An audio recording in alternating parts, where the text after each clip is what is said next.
ഇസ്ലാമിനും Asian രാജ്യങ്ങൾക്കും middle ഈസ്റ്റിന് തന്നെ ഏറ്റവും പരിക്കുണ്ടാക്കിയതാണ് എന്ത് കുരിശുയുദ്ധങ്ങൾ. പക്ഷെ കുരിശുയുദ്ധങ്ങൾ എന്ന പേരിൽ പറയുന്നത്, കുരിശ് എന്ന് പറയുമ്പോൾ സ്വാഭാവികമായി നമ്മൾ ക്രിസ്ത്യാനിറ്റിയെ പ്രതിക്കൂട്ടിൽ നിർത്തും. യഥാർത്ഥത്തിൽ ക്രിസ്ത്യാനിറ്റിയെ ഉത്തരവാദിയല്ല. ക്രിസ്ത്യാനിറ്റി അതിൽ ഇരകളാണ്. മനസ്സിലായില്ല? കുരിശുയുദ്ധങ്ങളിലെ ഇരകളിൽ പെടുന്നവരാണ് ആര്? ക്രിസ്ത്യാനിറ്റി. ഏത് ക്രിസ്ത്യാനിറ്റി? സിറിയാക്ക് ഓർത്തഡോക്സും അർമേനിയൻ ഓർത്തഡോക്സും.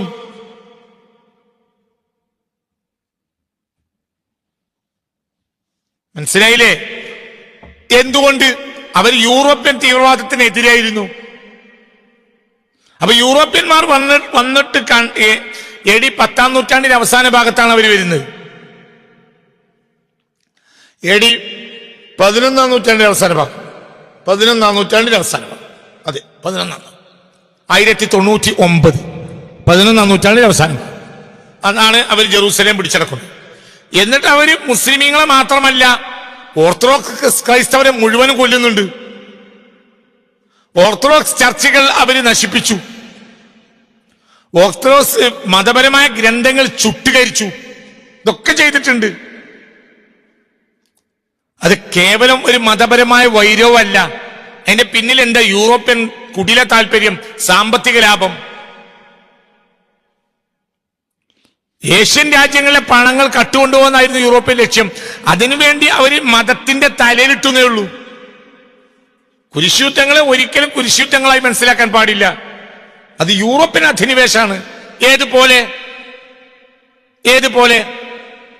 1757 പ്ലാസി യുദ്ധത്തിൽ സിറാജുദ്ദൗലയെ തോപ്പിച്ച ബ്രിട്ടീഷുകാർ ഇന്ത്യയിൽ അധികാരം നേടി.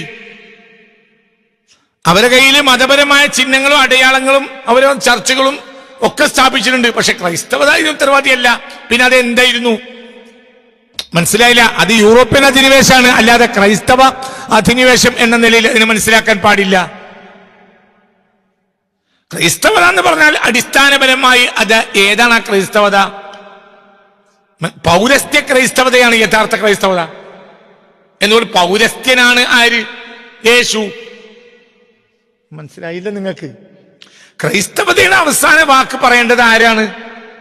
പൗരസ്ത്യർ തന്നെയാണ്. എന്തുകൊണ്ട്? യേശു ഒരിക്കൽ പോലും യൂറോപ്പിൽ പോയിട്ടില്ല. യൂറോപ്യൻ അല്ല എന്ന് മാത്രമല്ല, യൂറോപ്യനായ ഒരാൾക്ക് ജനിച്ചിട്ടില്ല. മേരി, വിർജിൻ മേരി ആരല്ല? ആരല്ല? യൂറോപ്യനല്ല, പൗരസ്ത്യ വനിതയാണ്. മനസ്സിലായില്ലേ പറഞ്ഞത്? അപ്പോൾ യൂറോപ്യനെ സംബന്ധിച്ചിടത്തോളം ഒരവകാശവും അടിസ്ഥാനപരമായി യേശുവിൽ പറയാനില്ല. ഞാൻ ഒരു മതത്തിന്റെ മേൽ കയറുകയല്ല, പക്ഷെ ചരിത്രം പറയാണ്. അതിന്റെ ഒറിജിനാലിറ്റി പറയേണ്ടത് സത്യത്തിൽ ആരാണ്? കിഴക്കന്മാരാണ്. യേശുവിന്റെ അപ്പോസ്തലൻസ്, ശിഷ്യന്മാർ ഒരാൾ പോലും ആരല്ല? ഒരാൾ പോലും യൂറോപ്യനല്ല. അവരെല്ലാവരും ആരാണ്? ഏഷ്യക്കാരാണ്.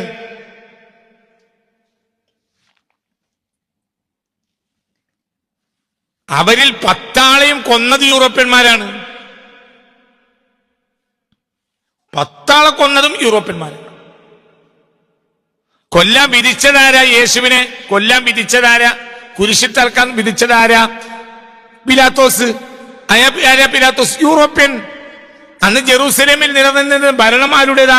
യൂറോപ്യന്മാരുടെ അധിനിവേശ ഭരണമായിരുന്നു. അപ്പോൾ ഞാൻ ഇവിടെ പറഞ്ഞു കൊണ്ടുവരുന്നത് എന്തെന്നാൽ, വറക്കയെ പരിചയമില്ലാത്ത ഒരു ഓർത്തഡോക്സ് ക്രിസ്ത്യാനിറ്റി ഇല്ല. ഓർത്തഡോക്സ് ക്രിസ്ത്യാനിറ്റി എന്നാൽ സിറിയാക്ക് ഓർത്തഡോക്സ് ആയാലും അർമേനിയൻ ഓർത്തഡോക്സ് ആയാലും അടിസ്ഥാനപരമായ ക്രിസ്തീയ വിശ്വാസത്തിന്റെ എല്ലാ അടിസ്ഥാന സോഴ്സസും അവരുടെ കയ്യിലാണ് താനും. AD 4-ാം നൂറ്റാണ്ടിൽ, ഒരു 3-ാം നൂറ്റാണ്ടിൽ അവസാനം 4-ാം നൂറ്റാണ്ടിലൊക്കെയാണ്, 4-ാം നൂറ്റാണ്ടിലാണ് യൂറോപ്പിലേക്ക് ക്രിസ്തു മതം വന്നതിന് ശേഷം. മനസ്സിലായില്ലേ? 1-ാം നൂറ്റാണ്ട്, 2-ാം നൂറ്റാണ്ട്, 1-ാം നൂറ്റാണ്ടിൽ അവസാനം 2-ാം നൂറ്റാണ്ടിലും 3-ാം നൂറ്റാണ്ടിലുമെല്ലാം ക്രൈസ്തവത യൂറോപ്പിൽ വരുന്നുണ്ടെങ്കിൽ പോലും അതിനൊരു സ്വീകാര്യത ഉണ്ടായിട്ടില്ല യൂറോപ്പിൽ നിന്ന്. യൂറോപ്പിൽ ആദ്യമായി ക്രൈസ്തവതയ്ക്ക് സ്വീകാര്യത ഉണ്ടാകുന്നത് AD 4-ാം നൂറ്റാണ്ടിലാണ്, കോൺസ്റ്റാന്റിയൻ ചക്രവർത്തിയുടെ കാലഘട്ടത്തിൽ. കോൺസ്റ്റാന്റിയൻ ചക്രവർത്തിയുടെ കാലം എന്ന് പറഞ്ഞാൽ അദ്ദേഹത്തിന് നിറഞ്ഞ കാലം AD 4-ാം നൂറ്റാണ്ടിന്റെ തുടക്കം. മനസ്സിലായോ പറഞ്ഞത്? ചിന്തിക്കണം. അപ്പൊ ഇവിടെ നമ്മൾ മനസ്സിലാക്കേണ്ട കാര്യം, അതിനൊക്കെ മുമ്പ് ലോകത്ത് അറിയപ്പെട്ട ചർച്ചകൾ എന്നാൽ അത് ഓർത്തഡോക്സ് ചർച്ചകളാണ്.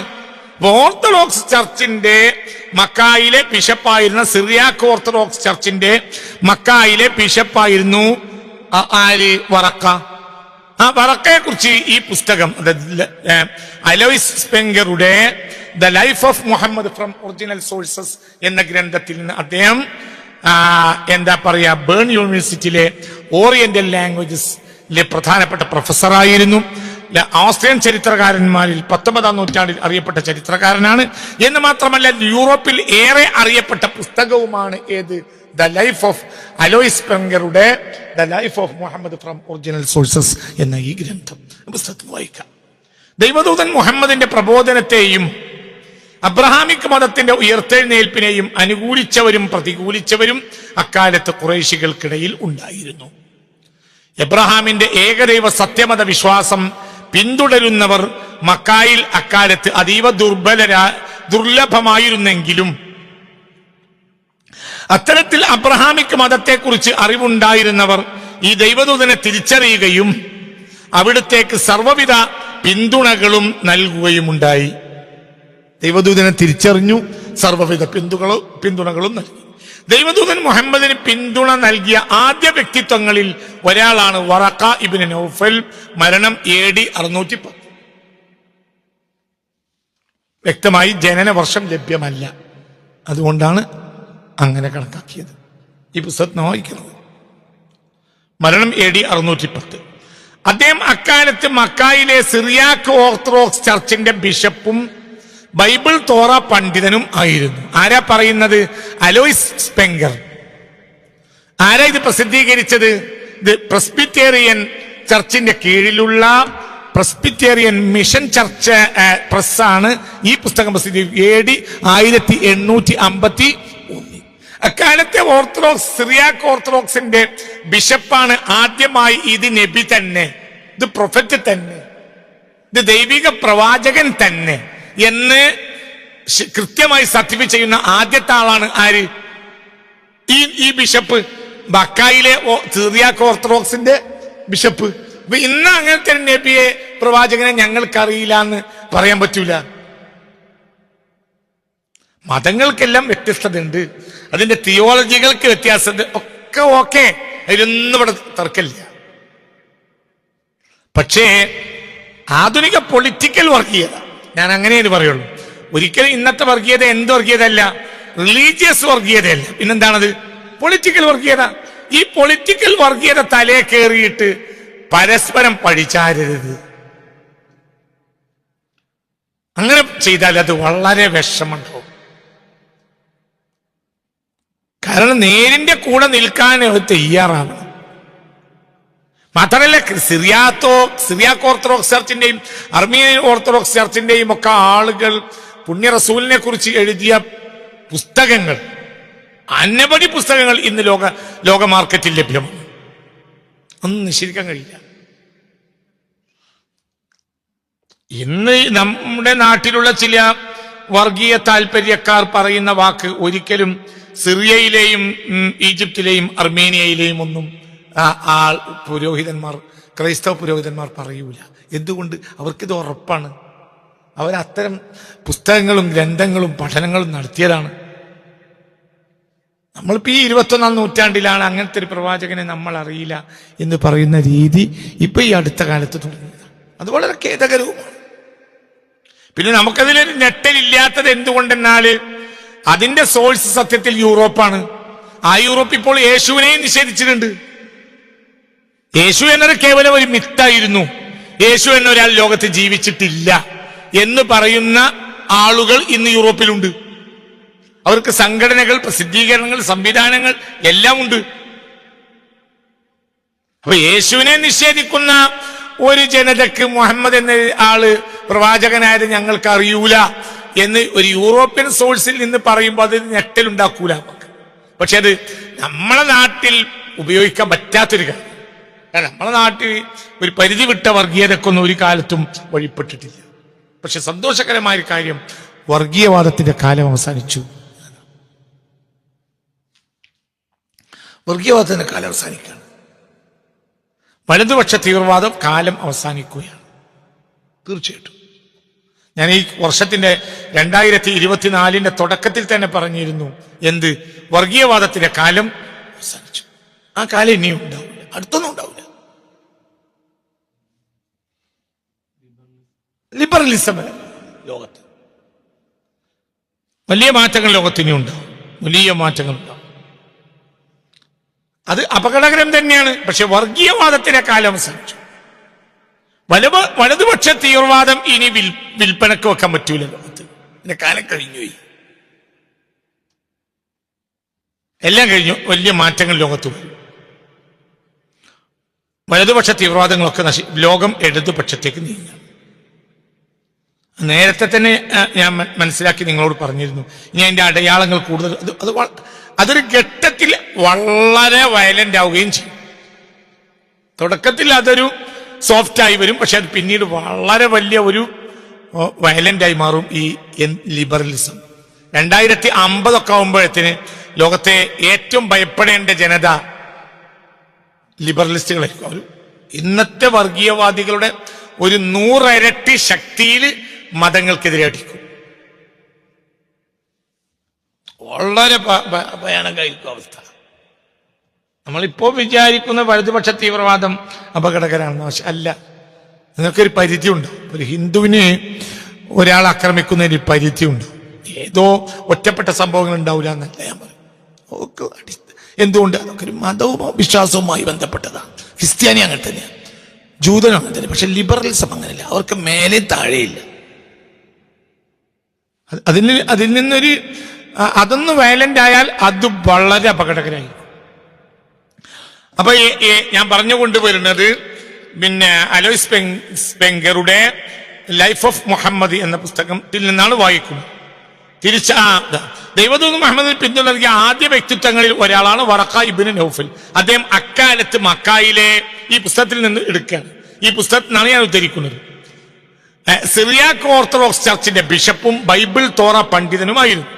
ഖുറൈഷ് ഗോത്രാംഗവും തിരുദൂതരുടെ ഭാര്യ ഖദീജ ബിൻത് ഖുവൈലിദിന്റെ കസിനും തിരുദൂതരുടെ അകന്ന ബന്ധുവുമായിരുന്നു ഇദ്ദേഹം. ആര്? വറഖ.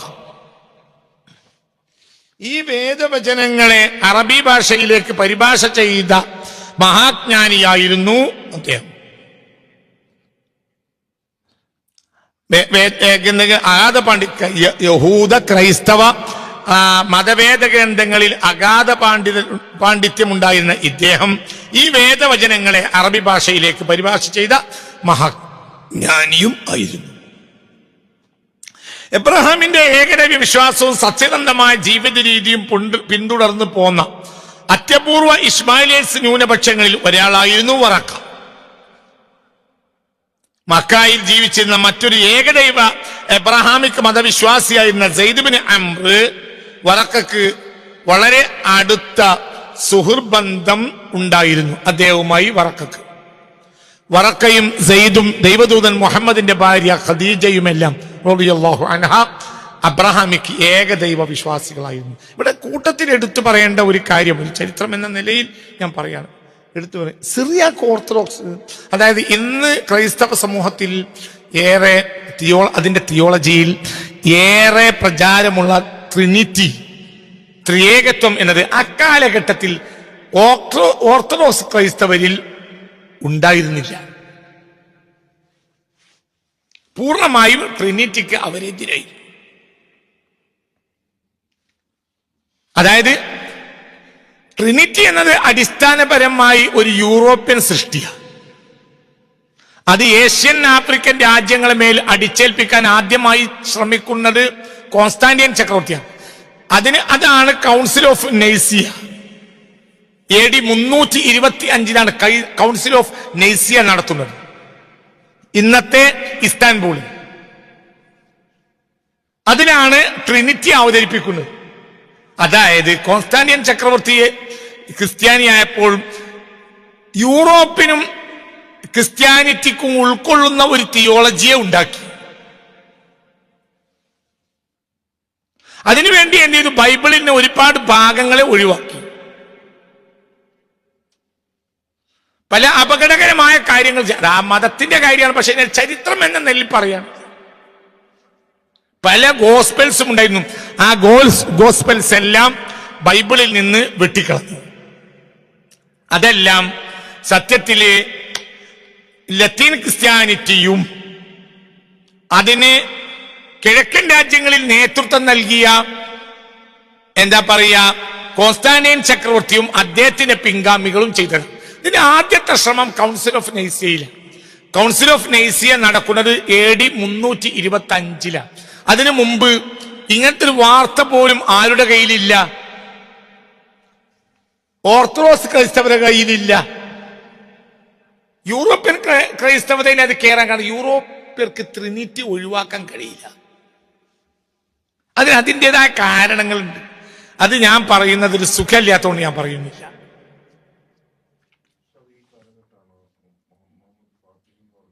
അല്ല അല്ല അല്ല അതൊക്കെ വളരെ പിന്നീടാണ്, വളരെ വളരെ പിന്നീടാണ്. അതായത് അന്ന് നബിയും ഇല്ല. നബിയുടെ ജനനം 570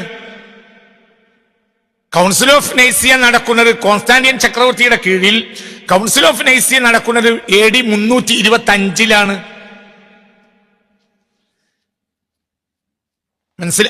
ഈ ഘട്ടത്തിൽ തന്നെയാണ് ആദ്യത്തെ കുരിശുപള്ളിയും. ആദ്യത്തെ കുരിശുപള്ളി ആ കാലഘട്ടത്തിലാണ്. ആദ്യത്തെ കുരിശുപള്ളി ഈ ഒരു സന്ദർഭത്തിലാണ്. AD 324 25 ആണ്. ആ ഒരു സമയത്താണ് എന്ത് ചർച്ച് ഓഫ് നേറ്റിവിറ്റി സ്ഥാപിക്കുന്നത്. ചർച്ച് ഓഫ് നേറ്റിവിറ്റിയാണ് ലോക ചരിത്രത്തിലെ ആദ്യത്തെ കുരിശുപള്ളി.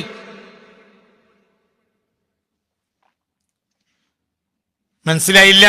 എവിടെ അത് സ്ഥാപിക്കുന്നത്? ആരാണ്? ഹെലാന രാജ്ഞി, കോൺസ്റ്റാന്റിയൻ ചക്രവർത്തിയുടെ അമ്മ.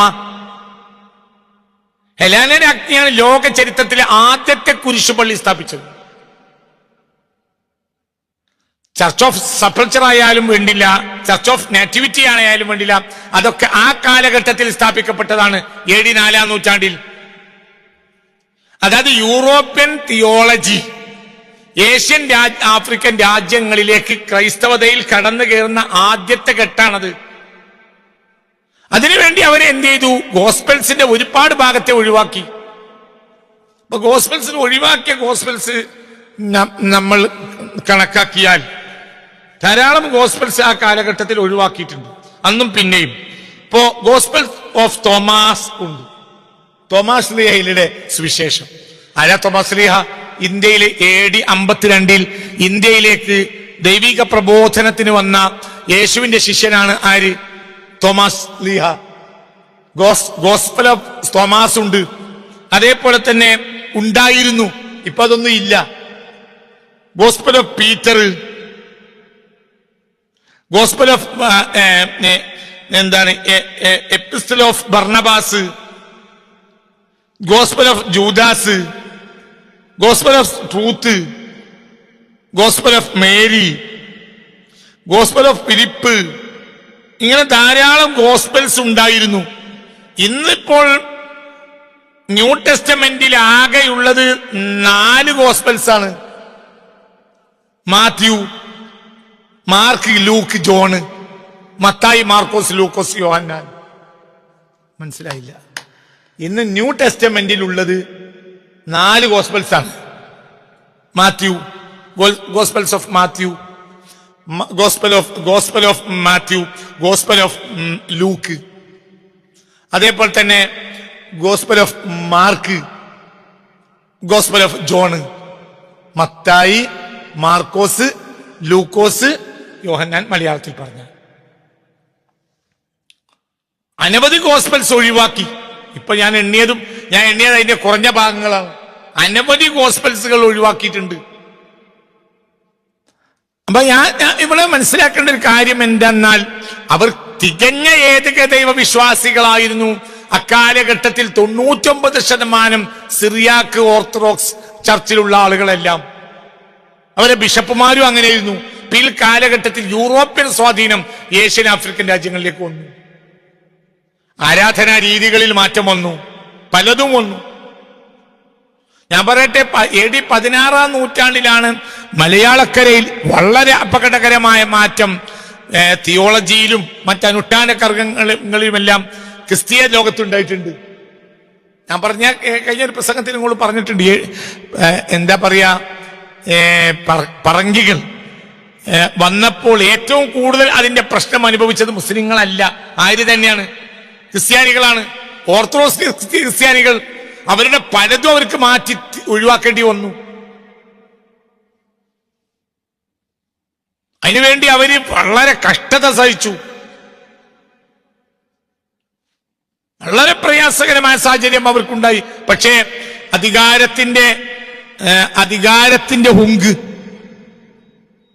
പട്ടാളം, സ്വാധീനം, അതൊക്കെ കൊണ്ട് അവര് എന്ത് ചെയ്തു എന്നാൽ കേരളത്തില്, മലയാളത്തില് എന്താ പറയാ, സെയിന്റ് മാത്യു, എന്താ പറയാ, പിന്നെ സെയിന്റ് തോമസ് ക്രിസ്ത്യാനികളെ അടക്കി ഭരിച്ചു. അപ്പൊ ഇവിടെ വറക്കയെ പറ്റി നമ്മൾ പറയേണ്ടത്, വറക്ക പ്യൂർ ആരാണ്? ഏകദേശാസിയാണ്. ധാരാളം ആളുകൾ അങ്ങനെ വേറെയും ഉണ്ടായിരുന്നു.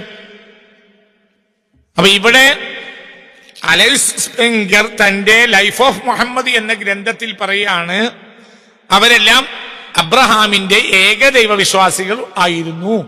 വറക്കായും സെയ്ദും ദൈവദൂതൻ മുഹമ്മദിന്റെ സ്വല്ലല്ലാഹു അലൈഹി വസല്ലം ഭാര്യ ഖദീജയുമെല്ലാം അബ്രഹാമിക്ക് ഏകദൈവ വിശ്വാസികൾ ആയിരുന്നു. മക്കയിൽ അന്ന് ജീവിച്ചിരുന്ന മറ്റൊരു ക്രൈസ്തവ വിശ്വാസിയും അടിമയുമായിരുന്ന ബിലാൽ ബിൻ റബാഹ്. ബിലാലിന്റെ ജനനം 580, നബിയുടെ ജനനം 570. അതായത് ഹബീബായ നബി സല്ലല്ലാഹു അലൈഹി വസല്ലം നുബുവത്ത് ലഭിക്കുമ്പോൾ ബിലാലിന് 30 വയസ്സാണ്, റസൂലുള്ളാഹിക്ക് 40 വയസ്സുമാണ്. 632 റസൂലുള്ളാഹിന്റെ വഫാത്ത്, 640 8 വർഷത്തെ വ്യത്യാസം. മനസ്സിലായില്ല? 10 വയസ്സിന്റെ വ്യത്യാസം, മരിക്കുമ്പോൾ 8 വർഷത്തെ വ്യത്യാസം. നബി സല്ലല്ലാഹു അലൈഹി വസല്ലം ജനിക്കുന്നത് 570, ബിലാൽ ജനിക്കുന്നത് 580. ദൈവിക വെളിപ്പാട് റെവലേഷൻ ഹബീബ നബിക്ക് വരുന്നത് 610. അപ്പോൾ നബിക്ക് അന്ന് എത്ര? 40 വയസ്സ്. ബിലാൽ അന്ന് സത്യക്രിസ്ത്യാനിയാണ്. വറക്കയുടെ കീഴിലുള്ള സിറിയാക്ക് ഓർത്തഡോക്സിന്റെ ഒരു അടിമയായ ക്രിസ്ത്യാനിയാണ് ആര്? ബിലാലിന് വയസ്സ് എത്ര? 30. ക്രിസ്ത്യാനി ആയതിന്റെ പേരിൽ ഏറ്റവും കൂടുതൽ ഉപദ്രവിച്ചിട്ടുണ്ട് ആരെ? ബിലാലിനെ. ആര്? അല്ല, അയാളുടെ യജമാനായിരുന്നു ആര്? ഉമയ്യത്ത് ബിൻ ഖലഫ്. അറിയൂലേ? ആ ഉമയ്യയിൽ നിന്നല്ലേ പിന്നീട് സിദ്ദീഖ് റളിയല്ലാഹു അൻഹു മോചിപ്പിക്കുന്നത്. അതിനുമുമ്പ് വളരെ ദ്രോഹിച്ചിട്ടുണ്ട്. ഈ ദ്രോഹിക്കുമ്പോഴെല്ലാം പരിധി വിട്ട ദ്രോഹങ്ങൾ ഉണ്ട് എന്നറിയുമ്പോൾ അവിടെ വന്ന് ഇടപെട്ട് സംസാരിച്ച് അതിനെ മയപ്പെടുത്തിയിരുന്ന ആളായിരുന്നു ആര്? വറക്ക. മനസ്സിലായില്ല? എന്തുകൊണ്ട്? സിറിയാക്ക് ഓർത്തഡോക്സ് ക്രിസ്ത്യാനിറ്റിയുടെ കീഴിലുള്ള ഒരാളായിരുന്നു ആര്? Bilal bin Rabah. അതിന്റെ ബിഷപ്പാണ് ആര്? വറക്ക. ഞാനല്ല പറയുന്നത്, ഈ പുസ്തകം പറയാ. അലോയ്സ് സ്പെങ്കറുടെ the life of Muhammad from original sources എന്ന ഗ്രന്ഥത്തിൽ നിന്നാണ്. മാത്രമല്ല, ക്രിസ്ത്യൻ ചർച്ചാണ് ഈ പുസ്തകം 1851 പ്രസിദ്ധീകരിച്ചിട്ടുള്ളത്. അപ്പൊ എന്താ പറയുന്നത്? മക്കയിൽ അന്ന് ജീവിച്ചിരുന്ന മറ്റൊരു ക്രൈസ്തവ വിശ്വാസിയും അടിമയുമായിരുന്ന ബിലാൽ ബിൻ റബാഹിനെ മക്കയിൽ അന്ന് നിലനിന്നിരുന്ന റോമൻ പാഗൻ വിശ്വാസ ആരാധനാ രീതികളെ പിന്തുടരാത്തതിന്റെ പേരിൽ അദ്ദേഹത്തിന് ഉടമയായിരുന്നു ഉമയ്യ ഇബ്നു ഖലഫ് മർദ്ദിച്ചപ്പോൾ ബിലാലിനെ സംരക്ഷിക്കാനായി സിറിയാക്ക് ഓർത്തഡോക്സിന്റെ ചർച്ചിന്റെ ബിഷപ്പ് കൂടിയായ വറക്ക ഇബ്നു നൗഫൽ എത്തിയതായി ക്രൈസ്തവ ചരിത്ര രേഖകളിൽ കാണാം. മനസ്സിലായില്ലേ പറഞ്ഞത്? അബ്സീനിയൻ പാരമ്പര്യത്തിൽ ജനിച്ച ബിലാലും അന്ന് മക്കയിൽ ജീവിച്ച അപൂർവം സത്യക്രിസ്ത്യാനികളിൽ ഒരാളായിരുന്നു. മനസ്സിലായോ പറഞ്ഞത്? പിന്നെ നബി വന്നപ്പോ ഇങ്ങോട്ട് മാറി. വറക്കയോ? വറക്കി മാറേണ്ട തന്നെയാണ്. മാറാൻ ഒരു നബി വന്നാൽ, ഒരു മെസ്സഞ്ചർ വന്നാൽ മറ്റൊരു മെസ്സഞ്ചർ ആള് സ്വാഭാവികമായി ഇങ്ങോട്ട് മാറും. കാരണം അതൊക്കെ ഒന്ന് തന്നെയാണ്, അതെല്ലാം ഒന്നാണ്. വറക്ക പറഞ്ഞിട്ടുണ്ട്, ഞാന് അക്കാലത്തുണ്ടായിരുന്ന ഏറ്റവും വലിയ പ്രൊട്ടക്ഷൻ എന്റേതായിരിക്കും. പക്ഷെ ഉടനെ ആര് മരണപ്പെട്ടു? വറക്ക മരണം 610 റസൂലുള്ളാഹിക്ക് നുബുവത്ത് ലഭിക്കുന്നത്. സ്വല്ലല്ലാഹു അലൈഹി വസല്ലം 610 തന്നെയാണ്. AD 610 പുണ്യ റസൂലിന്റെ വെളിപ്പാട്, ദൈവിക വെളിപ്പാട്. ഈ ദൈവിക വെളിപ്പാട് സർട്ടിഫൈ ചെയ്ത് അത് എന്നൊക്കെ പറഞ്ഞ് ഇതെല്ലാം കൃത്യമാക്കി കൊടുത്ത് ദിവസങ്ങൾ കഴിഞ്ഞപ്പോൾ ഒരു അഭിപ്രായം 2 ആഴ്ച കഴിഞ്ഞ് മരണപ്പെട്ടു. ആര്?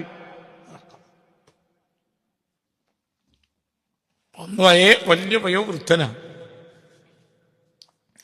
ദൈവദൂതൻ മുഹമ്മദിന് ആദ്യമായി ദൈവിക വെളിപ്പാട് ഉണ്ടായപ്പോൾ അവിടുന്ന് ഭയപ്പെട്ട് സ്വഭവനത്തിലേക്ക് എത്തിയ ഘട്ടത്തിൽ സഹധർമ്മിണിയായ ഖദീജ റളിയല്ലാഹു വസ്തുത ബോധ്യപ്പെടാനായി ആദ്യം സമീപിച്ചത് തന്റെ അടുത്ത ബന്ധുവും ക്രിസ്ത്യാനിയും മഹാപണ്ഡിതനും മക്കായിലെ സിറിയാക് ഓർത്തഡോക്സ് ചർച്ചിന്റെ ബിഷപ്പുമായിരുന്ന വറഖ ഇബ്നു നൗഫലിനെയാണ്. വറഖ ദൈവദൂതൻ മുഹമ്മദിനോട് സ്വല്ലല്ലാഹു അലൈഹി വസല്ലം കാര്യങ്ങൾ ഗൗരവപൂർവ്വം തിരക്കുകയും പിന്നെ വറക്ക പറഞ്ഞ കാര്യങ്ങൾ ഈ പുസ്തകം രേഖപ്പെടുത്തിയിട്ടുണ്ട്. ആശങ്കപ്പെടേണ്ടതില്ലെന്നും താങ്കൾക്ക് ലഭിച്ചത് ഒരു ദൈവിക വെളിപ്പാട് ആണെന്നും ഏകദൈവമായ യഹോവയുടെ വചനങ്ങളുമായി താങ്കൾക്ക് മുന്നിൽ അവതരിച്ച ഗബ്രിയേൽ എന്ന ഈ മാലാഖ ഇതിനു മുമ്പ് വിവിധ കാലത്തെ ദൈവദൂതന്മാർക്ക് മുന്നിൽ വേദങ്ങളും സന്തോഷ വാർത്തകളുമായി എത്തിയിട്ടുണ്ടെന്നും വറഖ ദൈവദൂതനെ സമാധാനിപ്പിച്ചു. താങ്കൾ ആരായി? ഒരു ദൈവദൂതനായി തീർന്നു. ഇത് മൂസാക്കും ഈസാക്കും വന്ന ആൾ തന്നെയാണ്. പല ഘട്ടങ്ങളിൽ ഇങ്ങനെ ദൈവദൂതന്മാർക്ക് ദൈവിക വെളിപ്പാടുകൾ വരാറുണ്ട്. ഈ വന്ന ആൾ ആര് തന്നെ? ഗബ്രിയേൽ മാലാഖ. മനസ്സിലായോ? ആര് പറഞ്ഞു? വറഖ പറഞ്ഞു. എന്ന് ജനങ്ങളെ സത്യമാർഗത്തിലേക്ക് ക്ഷണിക്കുക എന്നത് അതീവ ശ്രമകരമായ ദൗത്യമാണെന്നും റോമൻ പാഗൻ പൈശാചിക ആരാധനകളിൽ പെട്ടുപോയ അറേബ്യൻ ഉപഭൂഖണ്ഡത്തിലെ ഇന്നത്തെ ഇസ്മായിലൈറ്റ്സ് താങ്കളെ ഒറ്റപ്പെടുത്തുമെന്നും മൃഗീയമായി ഉപദ്രവിക്കുമെന്നും എനിക്ക് അന്ന് ആയുസ്സുണ്ടെങ്കിൽ ഞാൻ താങ്കൾക്ക് വേണ്ടി പ്രതിരോധം തീർക്കുമെന്നും ആ വയോവൃദ്ധൻ ദൈവദൂതൻ മുഹമ്മദിന് ഉറപ്പ് നൽകി. സ്വല്ലല്ലാഹു അലൈഹി വസല്ലം. ദി ലൈഫ് ഓഫ് അലോയ്സ് സ്പെങ്കറുടെ the life of Muhammad from original sources എന്ന ഗ്രന്ഥത്തിൽ നിന്നാണ് വായിക്കുന്നത്. പക്ഷെ ഈ സംഭവം നടന്ന് ഏതാനും ദിവസങ്ങൾക്കകം ഒരു ചരിത്രത്തിൽ 2 ആഴ്ച മക്കയിലെ സിറിയാക് ഓർത്തഡോക്സിന്റെ ബിഷപ്പ് കൂടിയായ വറഖ ഇഹലോകവാസം വെടിയുകയാണ് ഉണ്ടായത്. ഇസ്ലാമിക വിശ്വാസപ്രകാരം ഈ പുസ്തകം പറയാം. ഇസ്ലാമിക വിശ്വാസപ്രകാരം വറഖയും സെയ്ദ് ഇബ്നു അംറുമെല്ലാം സത്യവിശ്വാസികളും സ്വർഗസ്ഥരുമാണ്.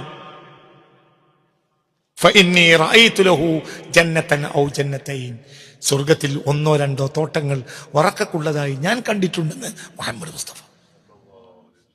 അതേ ആരാണ്? ക്രിസ്ത്യാനിയാണ്. സിറിയാക് ഓർത്തഡോക്സിന്റെ ബിഷപ്പാണ്.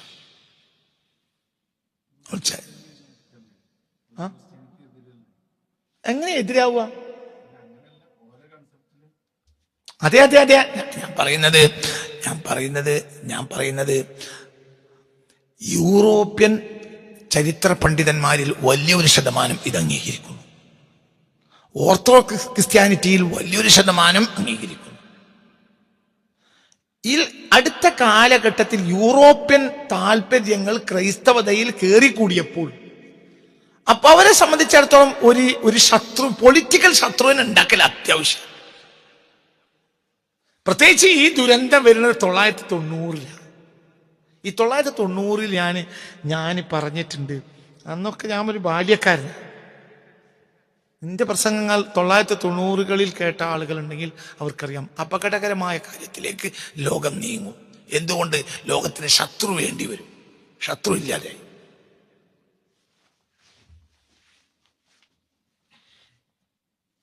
അപ്പോൾ പിന്നെ വലിയ അപകടമുണ്ടാവും ലോകത്ത്.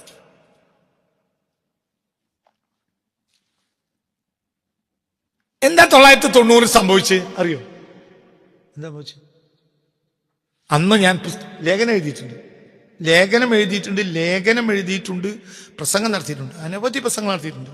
990, 85, 90 ഇടയിലുള്ള കാലഘട്ടം. അന്ന് ഞാൻ അങ്ങനെ ബാല്യക്കാരനാണ് എന്ന് മാത്രമല്ല, ഞാൻ കോളേജിൽ നിന്ന് കാസിമി ബിരുദം വാങ്ങി ഇറങ്ങുന്നത് 88ലാണ്.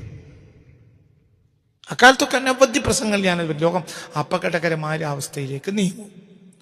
ആ അവസ്ഥ മുസ്ലിങ്ങൾ അനുഭവിക്കും. എന്തുകൊണ്ടെന്നാൽ ക്യാപിറ്റലിസത്തിന് എന്ത് വേണം? ശത്രു വേണം.